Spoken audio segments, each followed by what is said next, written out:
ओम नमो भगवते वासुदेवाय। ओम नमो भगवते वासुदेवाय। ओम नमो भगवते वासुदेवाय। ओम नमो भगवते वासुदेवाय। ओम नमो भगवते वासुदेवाय। कृष्णं नारायणं वन्दे कृष्णं वन्दे ब्रजप्रियं कृष्णं द्वैपायनं वन्दे कृष्णं वन्दे पृथासुतं कृष्णं वन्दे पृथासुतं सच्चिदानन्दरूपाय विश्वोत्पत्त्यादिहेतवे तापत्रयविनाशाय श्रीकृष्णाय वयं नमः। श्रीकृष्णाय वयं नमः। श्रीकृष्ण गोविन्द हरे मुरारे हे नाथ नारायण वासुदेव हे नाथ नारायण वासुदेव हे नाथ नारायण वासुदेव। तो आज जो है कि छठवां दिन है हम लोगों का, तो भगवान वासुदेव का स्मरण करिए। चलिए आज की कथा शुरू करते हैं। हम सभी लोग भगवान श्याम सुंदर के दिव्य लीलाओं को मन में प्रवेश कराने का प्रयास करते हैं। महाराज के पश्चात भगवान श्याम सुंदर का कार्य पुनः प्रारंभ हो गया। प्रातः काल गौचारण करने जंगल जाते और सायंकाल लौटते थे। उनका दर्शन किए बिना पूरा दिन व्यतीत करना गोपियों के लिए अत्यंत कठिन हो जाता था। भगवान का स्मरण करते हुए गोपियां किसी तरह अपना समय व्यतीत करती थीं। सायंकाल जब श्री कृष्ण आते थे तो दर्शन करके अपना संताप को दूर करती थी। बोलिए श्री वृंदावन बिहारी लाल की जय। अब आती है यहाँ कथा। वृषभासुर का उद्धार करते हैं भगवान। सुखदेव जी कहते हैं, राजन, कंस का भी वही क्रम चल रहा था। वह कोई न कोई असुर वृंदावन भेजता ही रहता था। उसको लगता था कि वृंदावन में जो बालक हैं इन्हीं में से कोई मेरी मौत का कारण है। उन बालकों को मारने का प्रयास करता था। भगवान अपने जो जिसको उनको उद्धार करना है ना, देखिए उससे कितना पाप करा रहे हैं। जितना अधिक वो मारेगा उतना ही उसका पाप बढ़ेगा, उतना ही जल्दी वो क्या होगा, मरेगा। इन्हीं में से कोई एक मेरी मौत का कारण है। उन बालकों को मारने का प्रयास करता था। उसने वृषभासुर नाम का एक राक्षस भेजा। वृषभ अर्थात बैल। वृषभ हमारी संस्कृति में धर्म का प्रतीक है। वृषभ को असुर कैसे माना गया? जब धर्म में दोष आ जाता है तो वह आसुरी भाव से युक्त हो जाता है। आप कहेंगे कैसे? जो धर्म किसी का नुकसान करने के लिए किया जाता है वह धर्म नहीं होता है। धर्म के रूप में आसुरी भाव होता है, उसी को वृषभासुर कहते हैं। लोग इसीलिए भी यज्ञ करवाते हैं, कथा करवाते हैं कि किसी ने अच्छा किया है तो हम उससे अधिक अच्छा कराएंगे। कथा से मतलब नहीं है, उनसे ज्यादा अच्छा होना चाहिए। लक्ष्य गलत हो गया तो कथा तो हो रही है, यज्ञ तो हो रहा है, लेकिन लक्ष्य क्या है? अपना कल्याण। लोक कल्याण है या विरोधी को नीचा दिखाना कोई भी लक्ष्य हो सकता है। तो धर्म कार्य का लक्ष्य जब गलत हो जाता है तो उसको वृषभासुर कहते हैं। समझ रहे हैं? मैंने कथा अब इसे ये कथा कराए तो इनसे बड़ा मैं कथा कराऊंगा, उनसे बड़ा मैं आयोजन करूंगा। मैंने लेख करके जब तो उस कथा से कोई फल मिलने वाला नहीं है। आप सिर्फ अपना कथा कहवाइए, अपने लिए, भगवान के लिए, कल्याण के लिए सबके कराइए। उसमें कहीं ऊंच नीच की बात नहीं होनी चाहिए। ये नहीं कि बहुत बड़ा आडंबर करेंगे तभी भगवान क्या होंगे, खुश होंगे।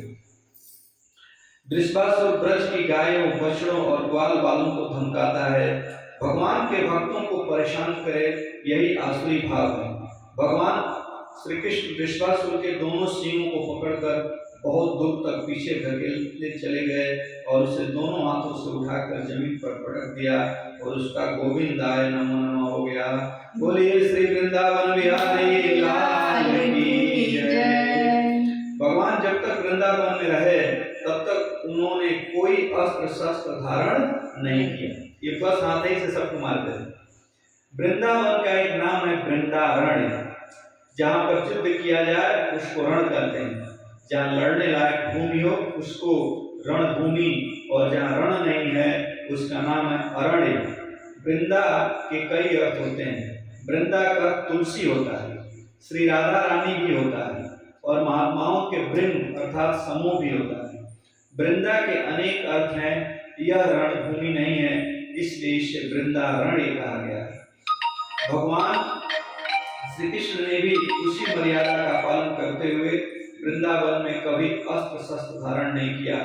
जब असुरों का संहार किया तो किसी को पटक कर, किसी का दूध पीकर, किसी के मुंह में हाथ डालकर संहार किया, लेकिन अस्त्र शस्त्र नहीं उठाए। इसी तरह वृषभासुर का उद्धार हो गया। कंस नारद संवाद। अब कंस की बारी आती है। देवर्षि नारद कंस के राजमहल आते हैं। नारद जी ने कहा, कंस तू इतने असुर भेजता है, कोई लौट कर नहीं आता है, और तू पता भी नहीं लगाता कि जो पहले भेजा था उसका क्या हुआ, वह कहाँ गया, यह कहाँ की बुद्धिमानी। कंस ने कहा, नारद जी आप ही बताइए, आपको तो हर जगह की जानकारी रहती है, उनका क्या होता है, कहाँ चले जाते हैं। नारद जी ने भेद खोल दिया। नारद जी ने कहा कि कृष्ण और बलराम जो नंद बाबा के पुत्र हैं, वो दोनों तुम्हारे भेजे हुए असुरों को मार डालते हैं। वे वास्तव में नंद बाबा के पुत्र नहीं हैं, वे दोनों देवकी और वसुदेव के पुत्र हैं। नारद जी वहां बता रहे हैं, इनका काम है कंस को। कंस आश्चर्यचकित है कि देवकी वसुदेव के पुत्रों को तो मैंने मार डाला, 8वीं संतान के रूप में तो कन्या हुई थी, तो उनके पुत्र कहाँ से आ गए। नारद जी बोले, तुझको समझ में नहीं आ रहा है, मैं समझाता हूँ। 8वें पुत्र के रूप में बालक ही हुआ था।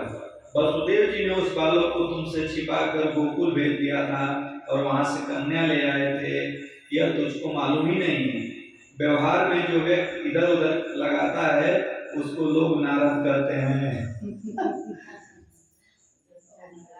यद्यपि यह नारद शब्द का दुरुपयोग है, नारद जी ऐसा काम कभी नहीं करते थे। वे जो केवल भगवान के संकल्प को पूरा कराने का प्रयत्न करते थे। तो भाई अब जानकारी है तभी तो वो लड़ेगा उनसे। नारद जी भेद खोल रहे हैं, तो उसका उद्देश्य क्या है। नारद जी सोचते थे कि यह कुछ ऐसा काम करे कि भगवान मथुरा जल्दी आ जाएं और इसका काम समाप्त हो जाए। कंस ने कहा, अच्छा वसुदेव जी ने मुझसे छिपा कर ऐसा काम किया, मैं तो उनको बहुत सत्यनिष्ठ मानता था। नारद जी बोले, यही तो तेरी नासमझी है। कंस को रोष आया और कहा कि उनको जेल में डालो, मैं अभी जाकर उनको मार डालूंगा। नारद जी बोले, तू यह दूसरी मूर्खता करेगा, वासुदेव को मारने से क्या मिलेगा। जो तेरा मारने वाला है तो उसकी चिंता कर, और उसका क्या करना है। कंस ने देवकी वसुदेव को जेल में डाल दिया। नारद जी के भेद खोलने के कारण वसुदेव देवकी 2 बार जेल गए। कंस ने अपनी इच्छा से उन्हें जेल में नहीं डाला। आप कहेंगे कि नारद जी ने ऐसा क्यों कराया। नारद जी अतिशीघ्र कंस के पाप बढ़ाना चाहते थे, लेकिन क्योंकि उसने तपस्या से बहुत अधिक शक्ति प्राप्त कर ली थी, यह जितना पाप करेगा उससे उसकी शक्ति उतनी अधिक क्षीण होगी, यह जल्दी मारा जाएगा और समाज को मुक्ति मिल जाएगी। यह भी एक तरीका है। हम सभी लोग सोचते हैं इस जमाने में रंजू की, मतलब ये देखो वो उतना पाप कर रहा है फिर भी इतना उसके पास संपत्ति है, उसके पास इतना सारा धन आ रहा है, ये सब है। उसको समझ में आदमी को नहीं आता है कि वो पूर्व जन्मों में इतना अच्छा पुण्य किया है, तो उसी पुण्य का फल वो क्या कर रहा है, इस जन्मों में भी भोग रहा है। तो अगर जिस दिन उसका पुण्य खत्म हो जाएगा उस दिन से उसका भोग की दिशा क्या हो जाएगी, नीचे हो जाएगी।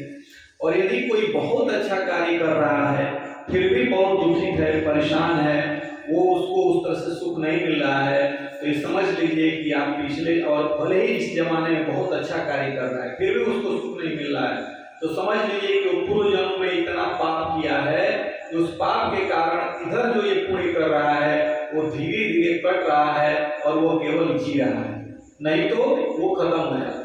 और यदि इसी तरह से संसार में कोई आया है, कुछ भी उसके साथ घटना हो गई, वो चला गया संसार छोड़ करके, तो समझ लीजिए कि उसके प्रारब्ध था कि उसको इतने ही दिन तक के लिए संसार में आना था और पुनः अपने पाप के कारण जल्दी संसार छोड़ करके गया और वो फिर अगले बार तुरंत जन्म लेकर के फिर उसको भोगेगा। यही प्रकृति का नियम है, जो है यही सबसे बड़ी नियम है। तो इस तरह से नारद जी ने कहा तो उनको मारने का कुछ उपाय कर। कंस कहता है क्या करूं, असुर तो रोज ही भेजता हूं और वे मार डाल जाते हैं। नारद जी बोले तुम्हारा असुर अकेला होता है, वहां वे इकट्ठा होते हैं बाल बाल, कृष्ण बलराम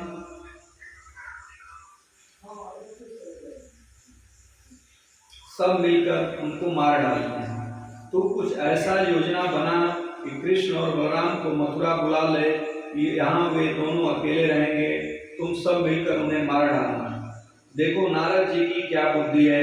कंस ने कहा क्या वे मेरे बुलाने से मथुरा आ जाएंगे? बोले योजना मैं बताता हूँ, तो धनुष यज्ञ का आयोजन कर।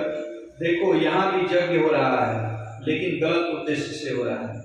बोले धनुष यज्ञ का आयोजन करके नंद बाबा को आमंत्रण पत्र भेजना और निवेदन करना कि अपने बच्चों के साथ आना है, और केवल निमंत्रण पत्र ही नहीं अपना रथ भी भेज देना। जब इतने सम्मान से बुलाएगा तो वे अवश्य ही आ जाएंगे। अब जब यहाँ आ जाएंगे तो तुम सब लोग मिलकर उन दोनों बालकों को मार डालना। कंस ने अगर आप नहीं होते तो मेरे हित की बात कौन सोचता? यह तो बात और यह दूसरे अर्थ में समझ रहा है। नारद जी वहां से चले गए। अक्रूर प्रसंग, अब यहाँ से अक्रूर को भेजा जाता है। कंस ने अक्रूर जी को बुलाया और बहुत प्रेम प्रदर्शित किया। भागवत में लिखा है भोहो दान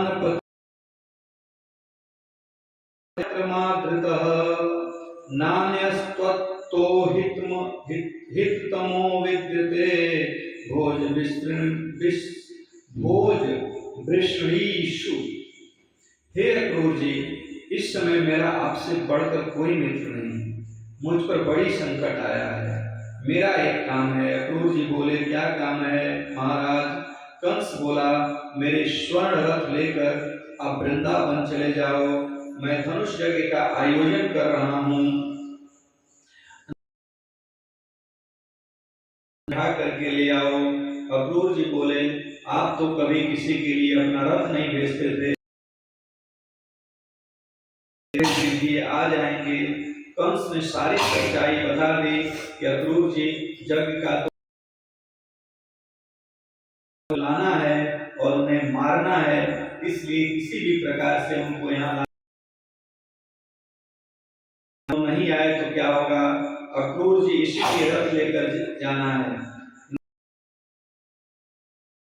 दूसरे ढंग के साथ में। नारद जी का उद्देश्य कल्याण प्रधान है। अक्रूर जी कहते हैं कि कंस तूने योजना तो ठीक बनाई है, योजना बनाने परिणाम में तुम्हारा अधिकार नहीं है। अक्रूर जी ने सावधान कर दिया कि तू अपनी मौत तो नहीं बुला रहेगा, पर कहीं ऐसा न हो कि वे ही आकर तुझे मार दें। ही कहा, लेकिन नारद जी ने ऐसी शिक्षा दी थी। कंस कहता है अक्रूर जी मैंने जितना कहा है उतना सुनिए, बिना कहा जाता है कि सलाह देने वाले बहुत लोग मिल जाते हैं, नहीं देनी चाहिए किसी को भी, जब तक कोई पूछे नहीं।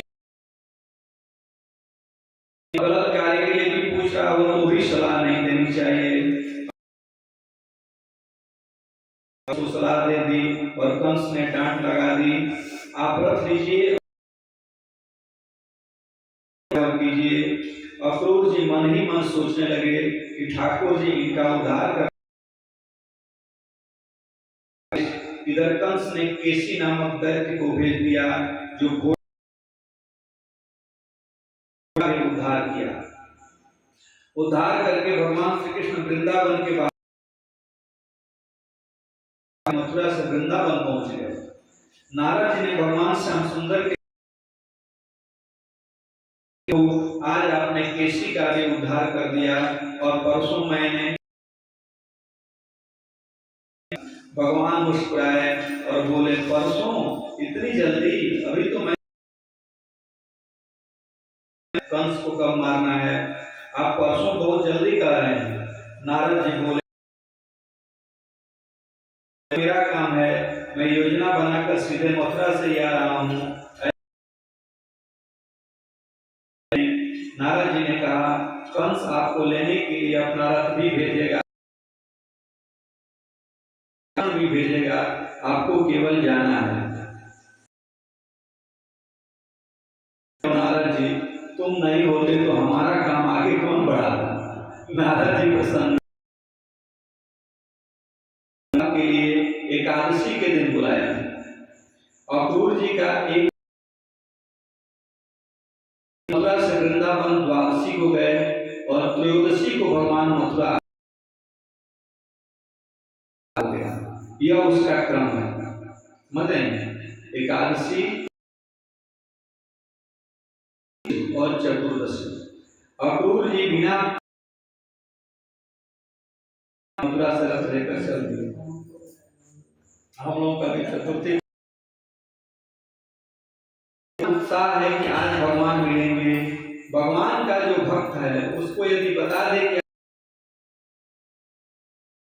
पीने की भी शुद्ध नहीं होती, जब बहुत बड़ी सफलता हाथ लगने वाला नहीं होता। अक्रूर जी आज जा तो रहे हैं लेकिन वे सोच रहे हैं कि अरे जब जा ही रहे हैं तो इसमें सोचने की क्या बात है, या नहीं। फिर सोचते हैं कि सत्कर्म से भगवान का दर्शन थोड़े ही होता है। धन्य हो प्रभु, आपकी कृपा हम सभी पर बने रहे। बोलिए श्री वृंदावन जय। लगता है भगवान ने मुझे अक्रूर बनाकर कंस और किसी को भेजता तो मुझको दर्शन कर। तो यह भी भगवान श्री कृष्ण की कृपा है। जब व्यक्ति भगवान की भक्ति में कृपा का अनुभव करता है। कंस ने भेजा, इसमें भी अक्रूर जी सोचते हैं कि जब मैं भगवान के पास पहुंच जाऊंगा तब क्या होगा। मैं रथ से कूद पड़ूंगा, कूद कर उनके चरणों में साष्टांग। कृष्ण क्या हम अपना हस्त कमल मेरे सिर पर रखेंगे। अब शिरस्य धास्यन् निजः दत्ताभयं कालभुजङ्गरहंगा शरणे श्रीणां नृणां भाग। अनुभव करूंगा और जब उठकर खड़ा हो जाऊंगा तो क्या श्याम सुंदर मुझे हृदय से लगा लेंगे तो मैं आनंद सागर में डूब जाऊंगा। क्या क्या कर इस तरह से कल्पना कर रहे हैं। ये विचार कहाँ उठ रहे हैं, रथ में बैठे बैठे चलाना भूल गए। अब कोई सारथी तो था नहीं, जब रथ चलाना के बाहर रथ खड़ा है, इनका मन वृंदावन पहुंच गया। जब मैं हृदय से लगा रहूंगा, इसके बाद क्या श्याम सुंदर है ना। अगर श्याम सुंदर मुझको चाचा कहकर पुकार देंगे तो मैं कृष्ण जिसको अपना चाचा कहने संबंधी मान लें उसके गुरु जी एक कथा सुनाते थे। एक बार भगवान श्री राम के दरबार में नारद जी पहुंचे। नारद जी ने पूछा, प्रभु यह क्या रखा है? भगवान ने कहा, इसमें हुई, क्योंकि भक्त तो ये भी थे। नारद जी ने देखा कि किन किन भक्तों का देखा तो पहला नाम मेरा ही था। बड़े प्रसन्न हुए, लेकिन हनुमान जी का नाम खोजने लग गए कि कहाँ है। पूरा रजिस्टर खोज, बड़े आश्चर्यचकित हुए। हनुमान जी उपवन, वहां जाकर देवर्ष नारद ने कहा, हनुमान जी आपका नाम रजिस्टर में नहीं है। नारद जी, भगवान के पास एक व्यक्तिगत डायरी भी है।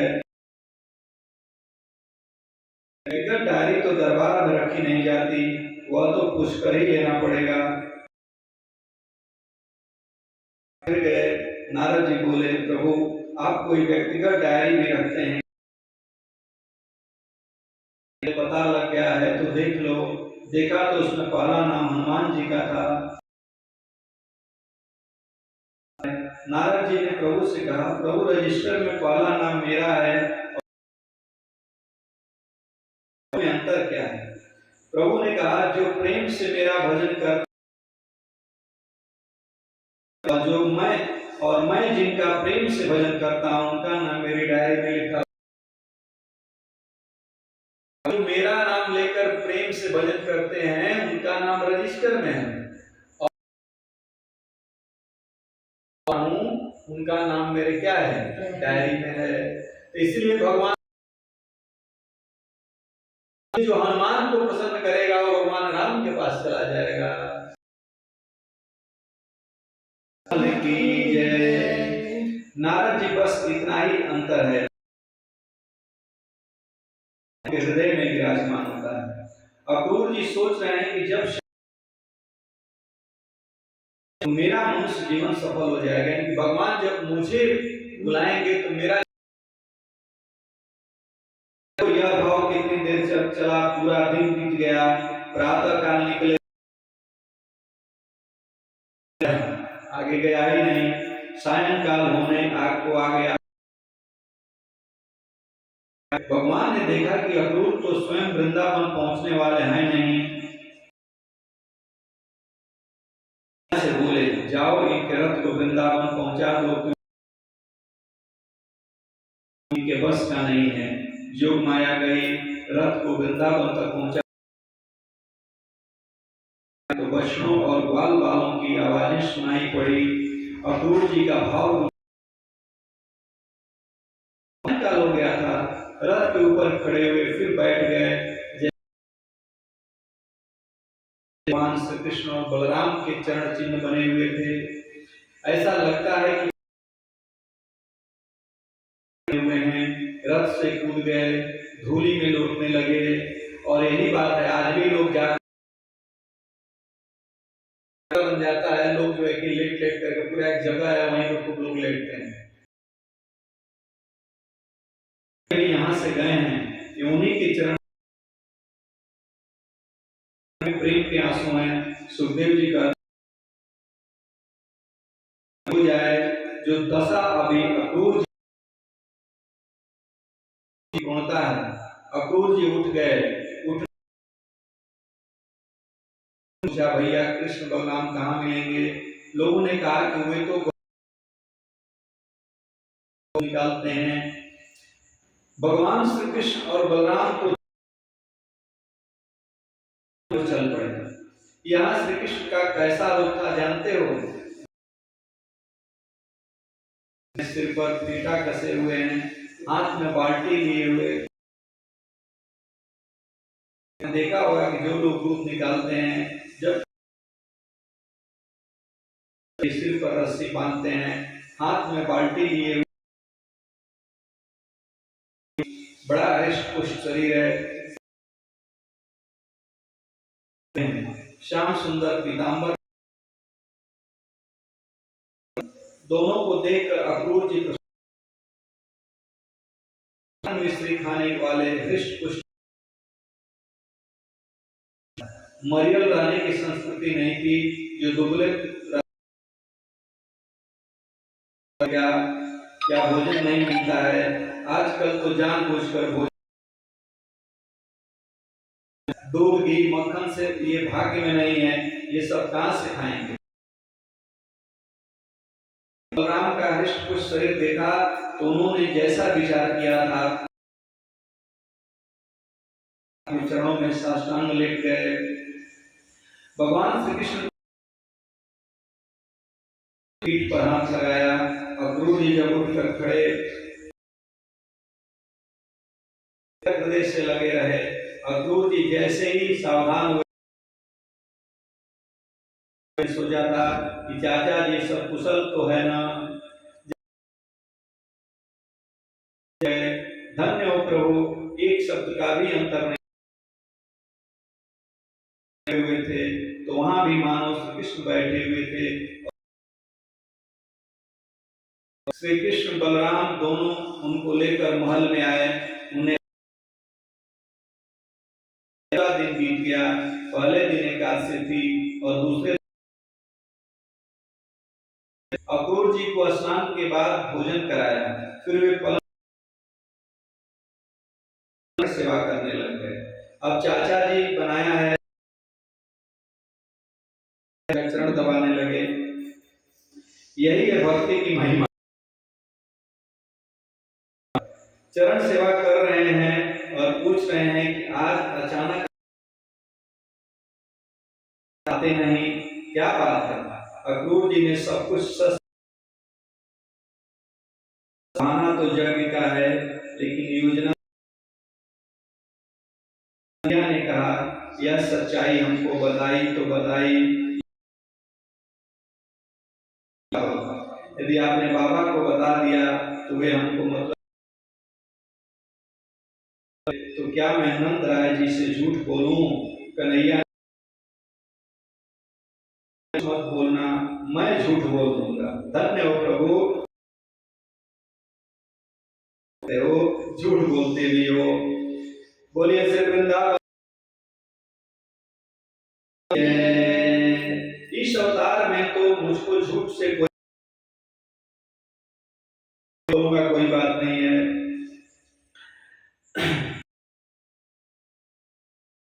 बताया कि बाबा मामा कंस के यहाँ धनुष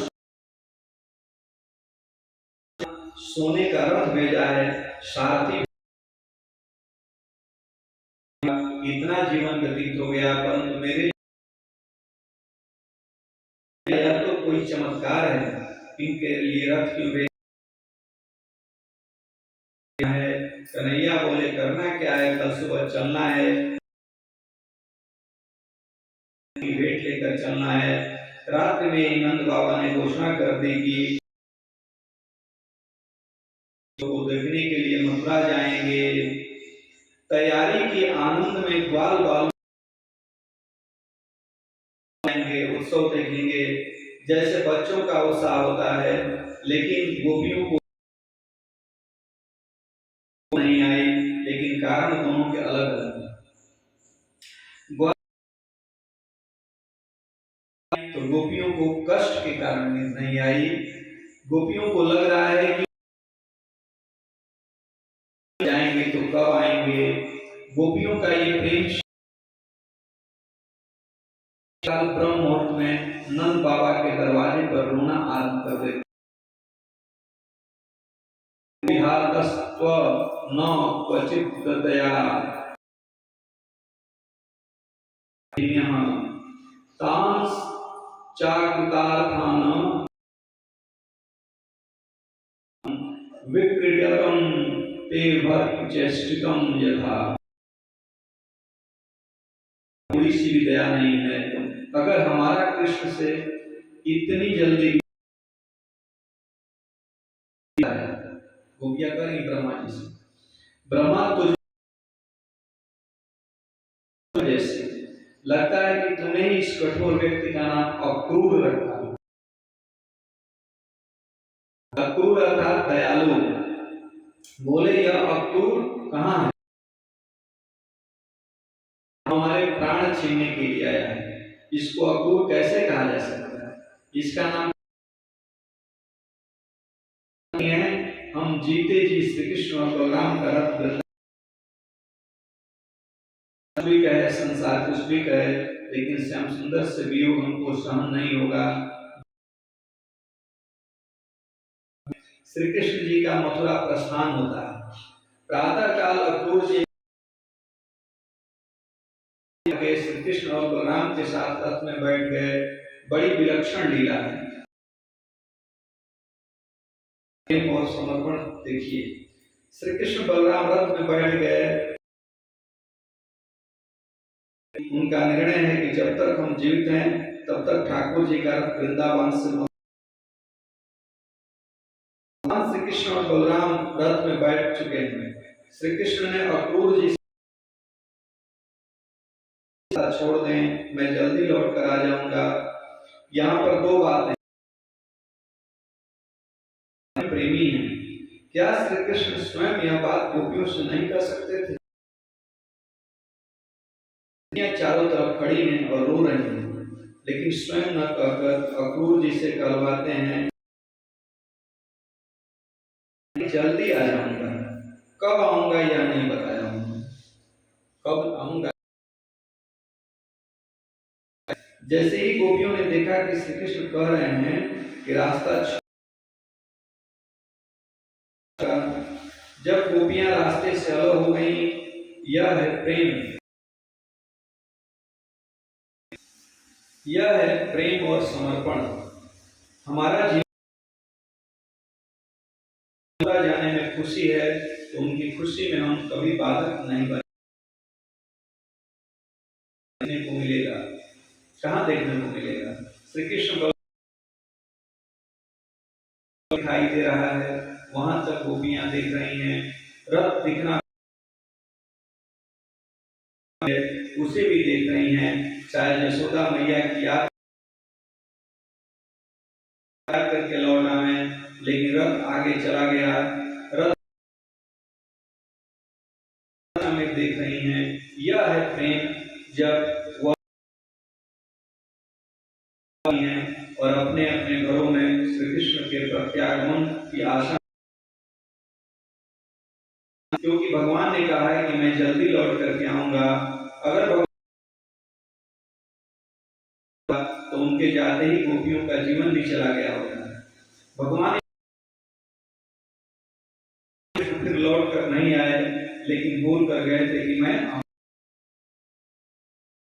वृंदावन से मथुरा गए, तब उनकी आयु लगभग 11 वर्ष की थी।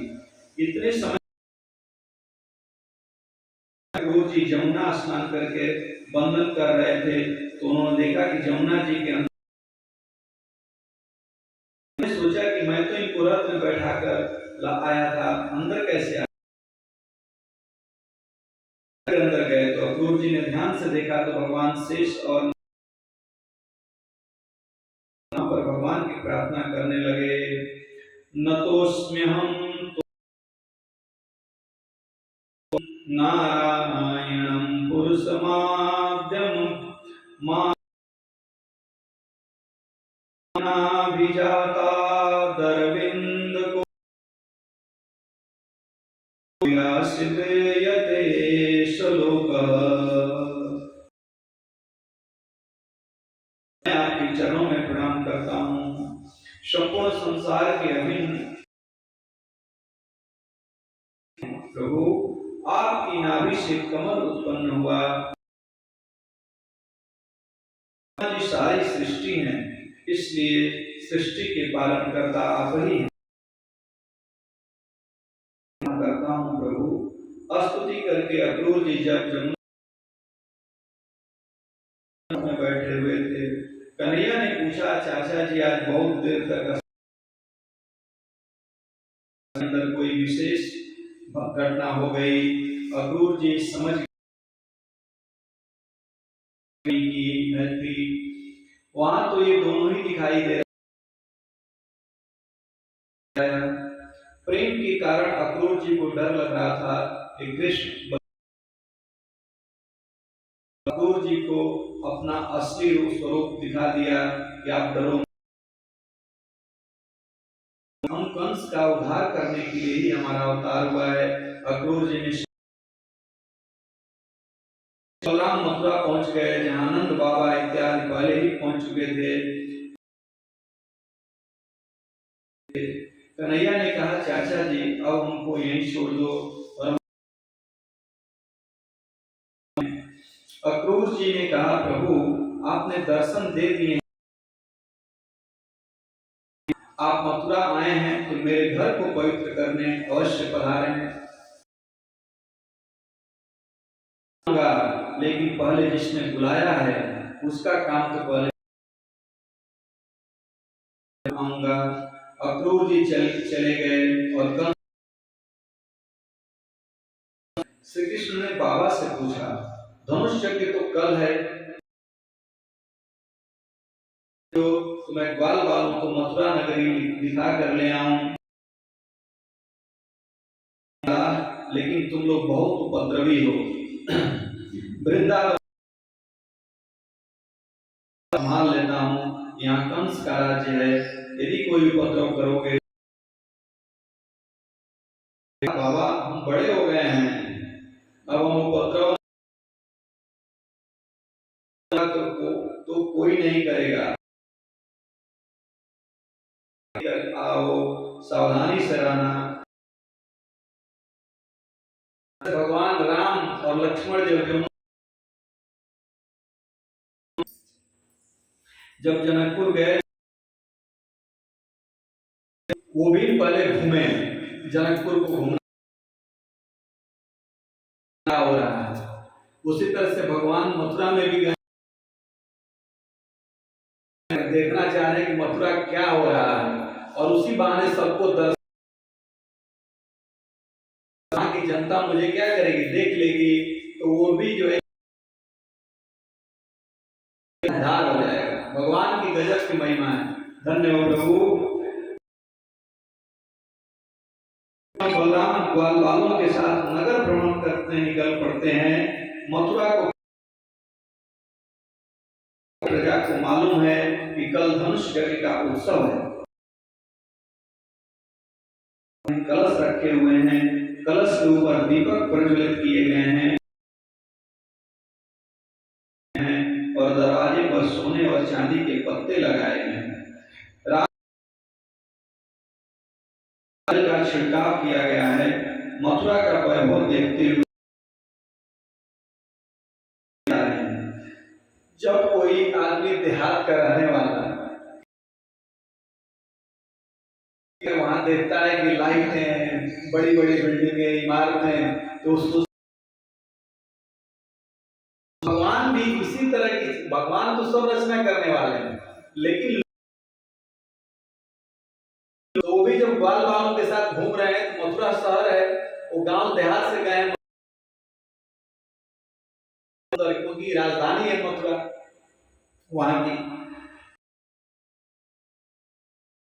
जल का छिड़काव हुआ है। ब्राह्मण की पत्नियों को श्री कृष्ण और बलराम का समाचार मिला।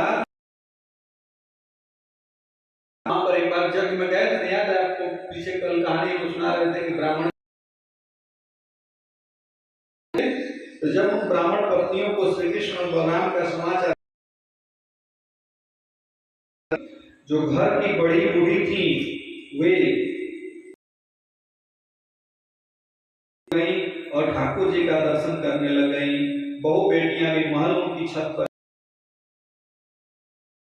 बहू श्री कृष्ण को बहुत प्रेम करती थी, उसको ये ध्यान ही नहीं रहा, सासू जी के साथ ही नीचे आ गई और सासू जी के साथ दर्शन करने लगी। दर्शन करके सासू जी ने सोचा कि सबकी बहुएं ऊपर से दर्शन कर रही हैं, तो मेरी बदनामी करेंगे। सासू जी ने कहा, बहू तू ऊपर जा, दे, वह तो भाव में डूबी हुई। सासू जी ने तब सासू जी ने धीरे से धक्का दिया कि ऊपर क्यों नहीं जाती, मुझको लोग क्या में व्यवधान डाल रही हैं। तो उसने सुंदर जवाब दिया, सासू जब लोग देखेंगे तभी तो बदनाम करेंगे ना। वो नहीं देखेंगे।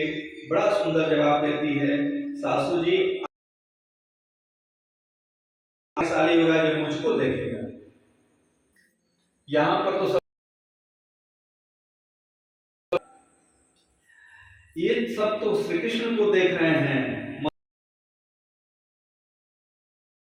बालों पर से जो बहुएं दर्शन कर रही थी वे भगवान की वर्षा का अर्थ स्वागत भी था और उद्देश्य भी। से फूल गिरेंगे तो श्री कृष्ण की नजर ऊपर जाएगी। एक बार कौन फूल फेंक रहा है तब नजर ऊपर आएगी तो हम। मथुरा के जो विप्र लोग थे उन्होंने श्री कृष्ण, मथुरा में सारे लोग दुष्ट थे ऐसा नहीं है, समाज में अच्छे लोगों का समाज हो, अच्छे लोगों के यहाँ भी कोई न कोई दुष्ट अच्छे लोग होते हैं। तभी तो जो है रावण के पास विभीषण था, जो है कि दुर्योधन के पास भी अच्छे लोग थे, भीष्म पितामह थे। तो हर जगह किसी के परिवार में दो लोग बहुत अच्छे होते हैं तो कोई हर जगह हर समय रहते हैं। दुर्योधन की के कारण मारा गया, उसने श्री कृष्ण की बात नहीं मानी, वरन उसने भी सभी अच्छाई किया और उसके बाद वैश्यों ने स्वागत किया। वैश्य लोग बड़े बलराम आगे चले जा रहे हैं, राजमार्ग में कंस 6-7 छकड़ों में रखकर ले जा रहे थे। ग्वाल 6-7 उसके सेवक थे। ग्वाल वालों ने पूछा कि इतने सुंदर कपड़े किसके हैं, जिसने सोने का रथ बेचकर हमें बुलाया है, तो क्या वह कपड़े नहीं दे सकता? ग्वाल वालों की इच्छा देखकर कपड़े हमको भी दे दो। बहुत सारे कपड़े हैं, इतने कपड़ों का कंस क्या? कंस के धोबी को कंस से भी अधिक अभिमान था। होता है, ये होता है, जो नीचे के लोग होते हैं ना, वो जो है कि अपने को वही मानने लगते हैं। धोबी हूं तो मैं जो भी चाहूं कर लूंगा, तो उसको उससे भी अधिक अभिमान था। वह कहता है कि अरे जंगली और पहाड़ी लोगों मांग रहे हो, अगर आप अपने जीवन की सुरक्षा चाहते हो तो तुम लोगों को अपने प्राणों से हाथ धोना पड़ेगा। श्री कृष्ण ने सोचा कि राम अवतार में भी इसने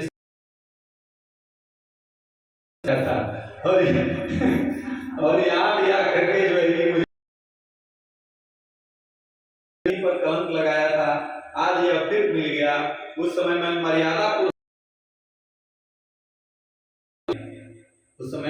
मर्यादा पुरुषोत्तम राम था, क्योंकि राम का अवतार ही मर्यादा नहीं है, क्योंकि यहाँ तुम्हारे लिए कोई मर्यादा नहीं है। उसका गोविंदाय नमो नमः अथा तो मर गया, कटकर नीचे गिर गया। जब धोबियों का सरदार ही मर गया तो बाकी लोग कपड़ा बचावे या प्राण बचावे। देखो यहीं से श्री कृष्ण दे दिया, घबराओ मत, मैं आने वाला हूँ। भगवान श्री कृष्ण हंसने चाहिए, बाल बाल कपड़े लेकर पहनने लग गए। स्वाभाविक था देवे कपड़े उन्हें कैसे आवे। कंस का दर्जी रहा था, ये सब देख रहा था। जैसे ही उसने देखा वे पहनना चाहते हैं तो उसने भगवान से प्रार्थना की, नाप ले लेता हूँ, कपड़े काट कर उसके नाप का सिल देता हूँ। उसके पास बहुत सारे सेवक थे, सब रेशमी कपड़े थे जो दिया और जो श्याम वर्ण थे उनको कपड़े पहने हुए सुंदर दिखने लगे। माँ अब और सज गए। अब सारे बाल बाल ऐसे लगने लगे कि वास्तव दर्जी से कहा, भैया इसके बदले हमसे कुछ ले लो। दर्जी भक्त था, उसने कहा, प्रभु मेरी सेवा है, कुछ लेने के लिए मैंने सेवा नहीं की। भगवान श्री कृष्ण ने कहा, नहीं मांगेगा तो मैं अपनी इच्छा से दूंगा, बिना दिए नहीं जाऊंगा। ने कहा, प्रभु मेरी मांगने की इच्छा नहीं है, आपको जो अच्छा लगे आप वह दे दीजिए। भगवान से मांगोगे तो घाटे में रहोगे, मांगोगे तो घाटे में ना हम सोच भी नहीं सकते हैं। इसलिए भगवान से मांगना, क्योंकि उनको पता है कि इसको किस चीज की जरूरत है। धन्य हो प्रभु। भगवान प्रादात् सारूप्यमां लोके बलैश्वर्य स्मृतिन्द्रियम्। दर्जी आज के बाद तुम सिलाई का काम बंद कर देना, सारा जीवन भजन करना और दान करना। इतनी संपत्ति दे दी कि जब तक तेरा जीवन रहेगा तब तक आराम से यहाँ रहना, प्राप्त तुझे वैकुंठ प्राप्त हो जाएगा। बोलिए जय, बोलिए पुरुषोत्तम भगवान राम। उसे सारूप्य मुक्ति दे दी। टीकाकार लोग कहते हैं कि जीवन भर या उसके सेवकों का काम किया तो क्या मिला, सेवा की तो क्या मिला, यह अंतर देखने को मिला। लेकिन एक दिन भगवान के भक्तों का भगवान का काम कर दिया तो आप एक दिन भी एकादशी का व्रत मन से रह लेते हैं तो आपके एक और आप भगवान की तरफ बढ़ते जाते हैं। इसलिए अब आप सब लोग गृहस्थ में, आप लोगों का कर्तव्य है परिवार की देखरेख करना, वही आपको संभालेगा, वही आपके लोक और परलोक को संभालेगा। जल चढ़ाना वो सब अलग बात है, लेकिन हरे राम राम राम हरे हरे, हरे कृष्ण आ जाएगा। गोस्वामी जी ने लिखा है कि जब समय निकल जाएगा तो आती है, आप अपना कर्तव्य करना लेकिन संसार के बंधन में नहीं बन। तो रास्ते में एक माली मिला, देखिए सबको कैसे कैसे तार में, कंस के राज्य में कैसे कैसे भक्त थे। माली प्रभु को प्रणाम करता है, मेरे पास कुछ नहीं है। भगवान ने कहा इस सेवा के लिए पैसे की जरूरत होती है प्रभु, हम लोगों के पास कुछ नहीं है। क्या करते हो? माला बनाता हूँ लोगों को, बस यही मेरा काम है। भगवान ने कहा किसी की कमी है कपड़े तो आप चंदन लगा दो और माला पहना दो तो हमारा श्रृंगार पूरा हो जाएगा। अनुभव नहीं होने देते। माली ने सबको चंदन लगाया और माला पहना दी। माली ने कहा प्रभु आपके चरणों में निरंतर श्रद्धा बनी रहे, दीन दुखियों पर दया बनी रहे, ये 3 वरदान मांगे। भगवान ने उसको तीनों वरदान दे दिए। आप जितना भगवान के करके लौटा देते हैं। भगवान को आपके वस्त्र की जरूरत नहीं है, वे आपकी श्रद्धा और भाव देखते हैं। मतलब कि आप पेड़ा, हमारे पास आज फूल नहीं है तो कैसे पूजा करेंगे? अरे भाई, भगवान भाव के भूखे हैं, भगवान आपको सब कुछ दे देंगे।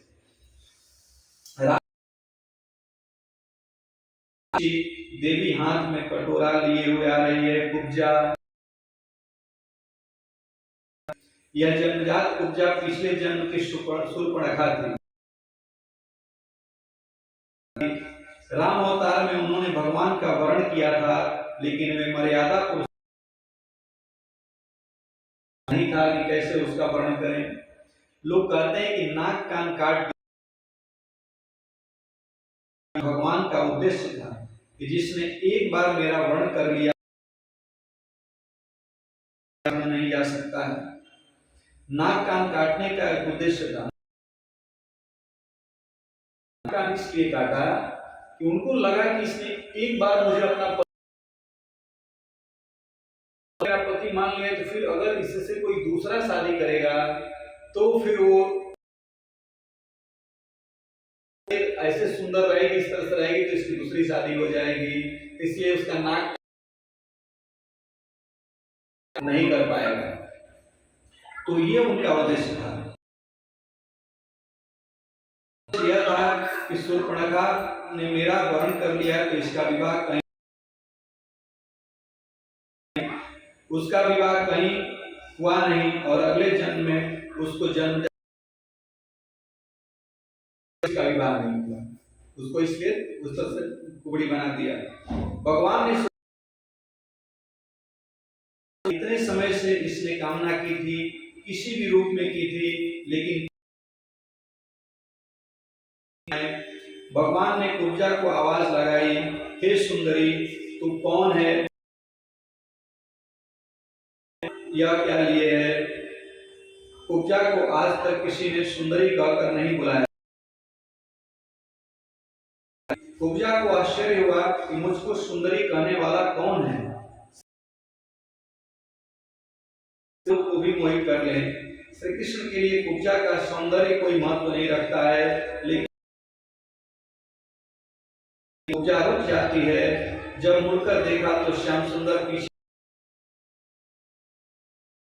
मेरा नाम कुब्जा है, मैं कंस की दासी हूँ, का काम करती हूँ, वहीं जा रही हूँ। श्री कृष्ण कहते हैं, कुब्जा, क्या यह अंगराग हमको लगा दोगी? क्या भगवान जी जिनके चरणों की निरंतर सेवा करती हैं, भगवान को क्या कुब्जा? लोग इन कथाओं को किस किस तरह से सुनाते हैं, वे इसका रहस्य नहीं जानते हैं, और उल्टे से उपयुक्त पात्र और कोई हो ही नहीं सकता। कुब्जा ने भगवान श्री कृष्ण, भगवान ने सोचा कि इसने तो अपना कार्य कर दिया। कृष्ण ने कुब्जा के पैरों पर अपना चरण रखा और कुब्जा की ठोड़ी में ऐसे गई, भगवान संकल्प करें तो कोई भी सीधा हो जाए। उनके सीधी हो गई तो बड़ी सुंदर दिखने लग गई। कुब्जा ने कहा कि प्रभु, कहा अभी नहीं, बाद में आऊंगा। क्यों? अभी बलराम जी बाद में उद्धव जी के साथ गए थे उनके घर। बोलिए श्री जय।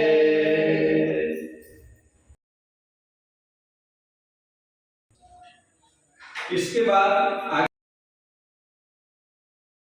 धनुष यज्ञ है। उस धनुष को हम, वह धनुष कहाँ है? लोगों ने बता दिया कि यह यज्ञशाला में प्रवेश करने लगे तो सुरक्षा कर्मियों ने रोका। धनुष यज्ञ है, हम लोग इस धनुष को तुमसे अनुमति लेने की आवश्यकता नहीं है।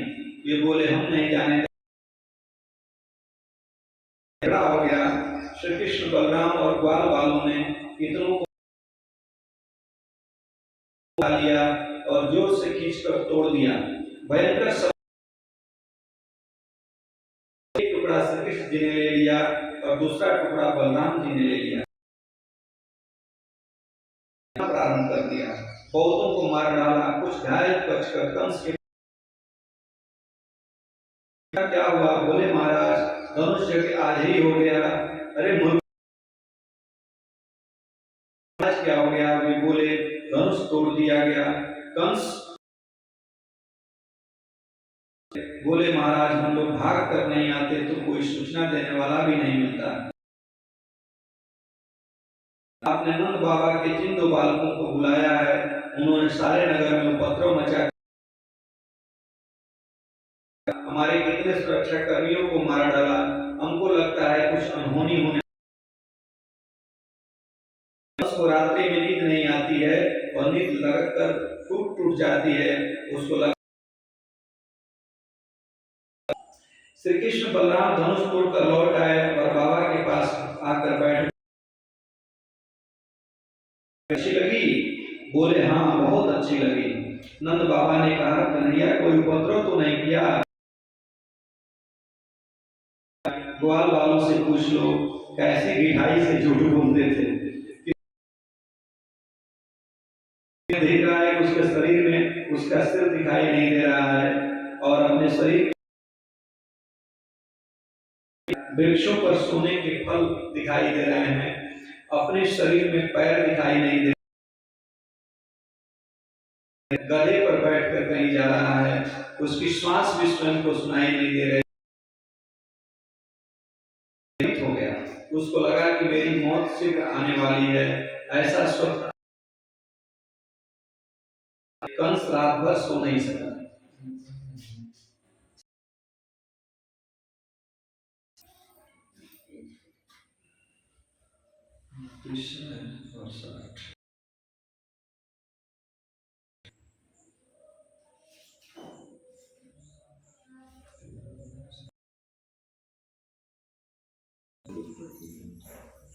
कंस का वध करा देते हैं। बजने लग गए, धनुष यज्ञ नियोजित था, यज्ञ प्रारंभ हो गया। राजाओं बीच में एक बहुत ऊंचा मंच बनाया गया था जिस पर कंस बैठा कि कृष्ण और बलराम छलांग लगाकर भी वहां तक नहीं पहुंच सके। लेकिन जब मौत आती है तो कोई सुरक्षा व्यवस्था भी काम नहीं, रक्षक लेकर चलते हैं तो हमें बड़ा आश्चर्य होता है कि हम कहते हैं कि मारेगा भी तो तुम्हारा उनको क्या मोह है। इसलिए तो इसी तरीके से कंस ने अपनी सुरक्षा तक न पहुंच सके। प्रातः काल अखाड़े में नृत्य बलराम से कहा चलो उत्सव प्रारंभ होने वाला है। बाबा को पता ने कहा बाबा आप चलो हम पीछे से आते हैं, अभी तैयार नहीं है, जानते को नहीं मिलेगा, अभी रास्ते में और कुछ काम। बाबा सीधे साधे थे, चले गए, वहां जाकर एक आसन पर चले। मुख्य द्वार पर एक बड़ा भयंकर कुवलिया हाथी का श्रृंगार करते हैं, उसे शराब पिला दी गई थी। उसका महावर जैसे ही देखा तो जोर से ललकारा कि अरे महावर तू अपने मैं तुझको लोग पहुंचा दूंगा। महावर ने हाथी को अंकुश मारा, इन्हीं के लिए तो हमको रखा गया है। कुबलिया हाथी मारने के लिए तो मारा और हाथी विशाल था कि मुक्का मारकर कुबलिया हाथी के नीचे, हाथी के इतनी जोर से मुक्का लगा कि वो घूम घूम कर दिख रहा है, न पीछे पेट के नीचे थे इसलिए उसे दिख नहीं, के बीच से पीछे निकल गए, पूछ पकड़ी और 100 हाथ पीछे तक मरा हो गया था। फिर मुक्का मारा तो हाथी गिर पड़ा। बलराम और कृष्ण ने हाथी और महावत को मार मार कर उनका गोविंदाय नमो नमः कर दिया। वीरों का वेश धारण कर लिया। एक दांत श्री कृष्ण अपने कंधे, दोनों रंगशाला में प्रवेश करते हैं। लोगों ने देखा कि देवकी और वसुदेव यही हैं कि कितने बड़े हो गए और कितने। कंस के चाणू और मुष्टिक नाम के पहलवान थे। मेरे साथ कुश्ती लड़नी है, मल्ल युद्ध करना है। श्री कृष्ण ने कहा, बोले यह कुश्ती भी उत्सव का अंग है। कृष्ण बोले कुश्ती भी बराबर वालों के साथ ही होनी चाहिए। तो कुश्ती तो न्यायोचित नहीं है, ऐसे कैसे कुश्ती होगी। बनाओ, तुम बालक नहीं हो, तुम पहलवानों के भी पहलवान हो। तुम हाथी को मारा है, मेरे पास सूचना है तुमको मुझसे ऐसे बोलो ना, जबरदस्ती लड़ना है। फिर क्यों बोलते हो कि उत्सव। तुम दोनों तैयार हो जाओ। चाणूर के साथ कृष्ण जी भिड़ गए। जब बच्चों का युद्ध बड़े बड़े पहलवानों से होने लग गया तो जानते हैं क्या हुआ। शास्त्र में लिखा गया है कि जिस समाज में या जिस सभा में अन्याय का विरोध करो और नहीं तो वहां से चले जाओ। यदि आप तो सभा के पाप का कुछ अंश तुमको भी मिलेगा। जीवन में यह नियम रखना। भगवानों के साथ यह कैसा उत्सव है, लेकिन नंद बाबा तो नहीं बैठे। नंद बाबा घबरा रहे हैं, यह क्या हो रहा है। कंस को बुलाकर बड़े बड़े पहलवानों से लड़ा दिया। श्री कृष्ण ने देखा कि बाबा घबरा रहे हैं और हवा में घुमाकर जमीन पर ऐसा पटका कि उस बलराम जी ने देखा कि कृष्ण ने अपना काम तो कर दिया, तो बलराम की मुंह मुष्टिक खून की उल्टी करता हुआ गिर पड़ा। उसका भी वो तोशल के साथ अन्य पहलवान भी अखाड़े छोड़कर भाग खड़े हुए। जब बजाने लगे, पहलवानों में भगदड़ मच गई। कंस ने करो, हमारे पहलवान मर रहे हैं और तुम लोग बाजे बजा रहे हो। बाजे जब आनंद आए तो जोर जोर से बाजा बजाना। बाजे मामा कंस की बुद्धि असंतुलित हो गई है, इसलिए इनसे मिल लेना। विशाल मंच था। कंस ने कृष्ण की तरफ देखा, यह मंच बहुत ऊंचा था, फिर भी भयभीत हो रहा है। कंस मंच पर कृष्ण ने नीचे से कहा, मामा तूने इतने प्रेम से मुझको आमंत्रण भेजा, अब मैं मिलने आ रहा हूं तो तलवार क्यों दिखा रहे हो। कर रहे हैं। कृष्ण ने एक छलांग लगाई और मंच पर पहुंच गए। पकड़ लिया, उसकी तलवार छीन कर फेंक दी, मुकुट निकाल कर फेंक। कहा, अरे मूर्ख, तूने निरपराध मेरे माता पिता को जेल में डाला। निरपराध का आयोजन हमको मारने के लिए किया था, अब देख किसकी मृत्यु होती है। भगवान श्री कृष्ण ने देखा कि नंद बाबा घबरा रहे हैं, क्योंकि कन्हैया ने सोचा कि ज्यादा विलंब करूंगा तो बाबा अधिक घबरा। अखाड़े में पटक दिया और कंस के ऊपर कूद पड़े। नमा हो गया।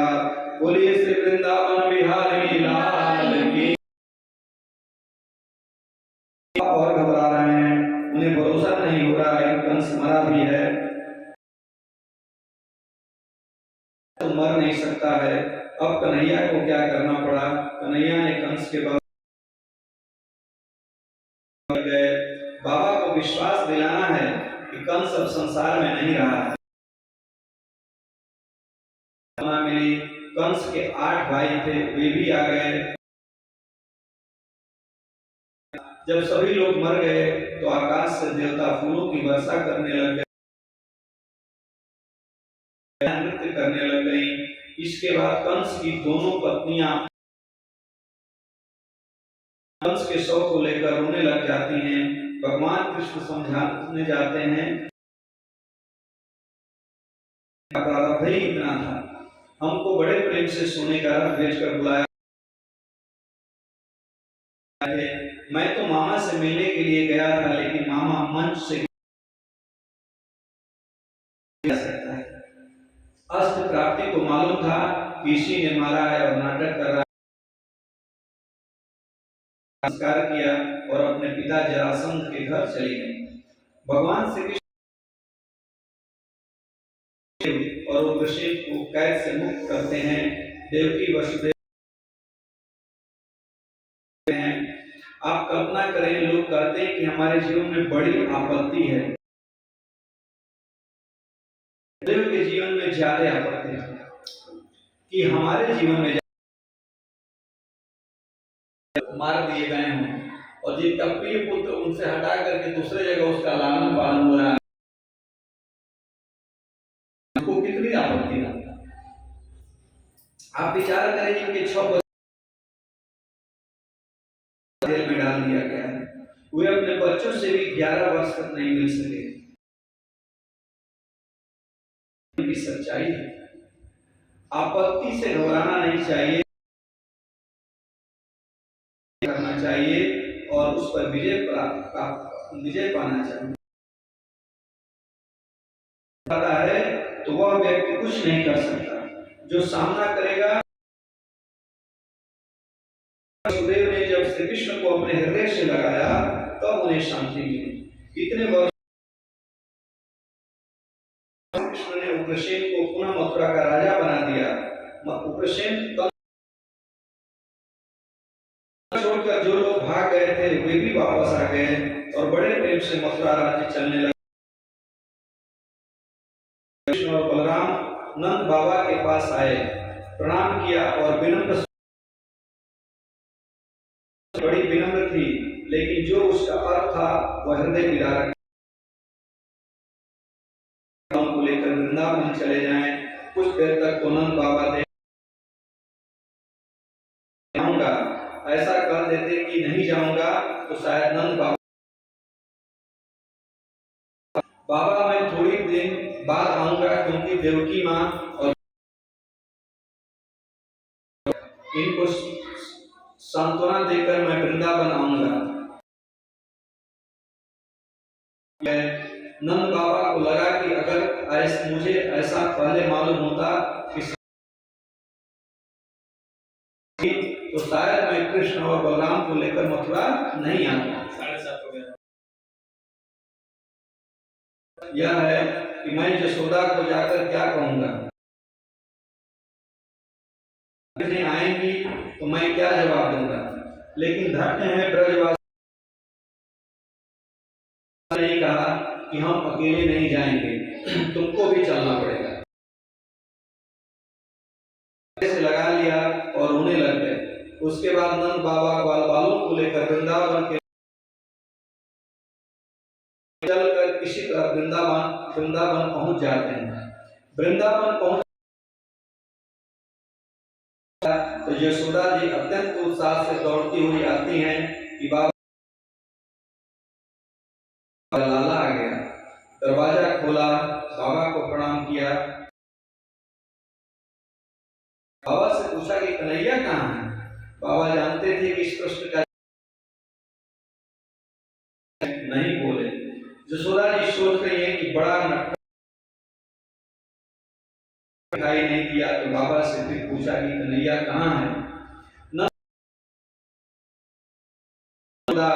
कन्हैया तो मथुरा में रुक गया है, वह मेरे साथ लौट कर। बाबा को देखती रह गई और एक ही प्रश्न पूछा। यह शायद उनका अंतिम प्रश्न वृंदावन आ गए। नंदराय जी ने कहा समझ रहा हूं, मैं वृंदावन लाला के बिना कैसे पहुंचा, मैं आऊंगा और जब वो आएगा और उसका वियोग में यदि हम दोनों,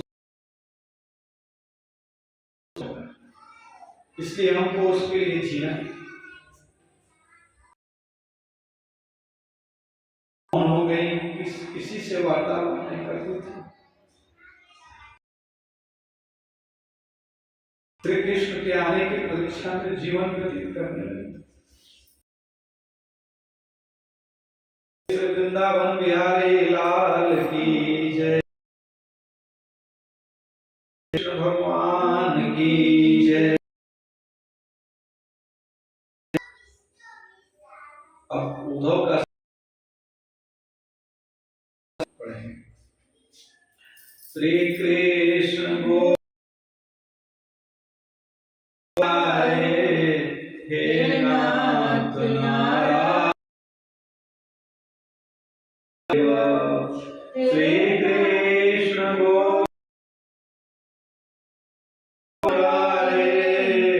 हे नाथ नारायण, हे नाथ नारायण,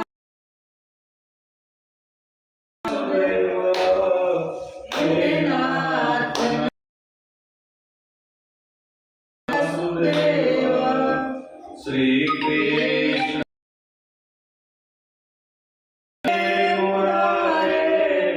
हे नाथ वासुदेव।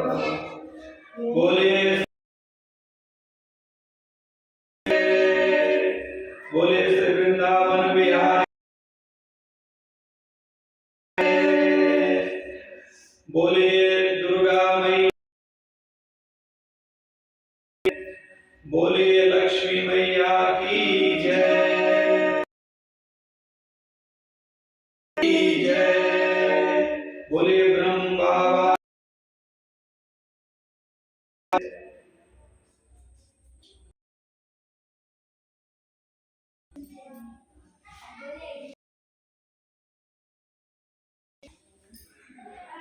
किसमें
तो सदा कौन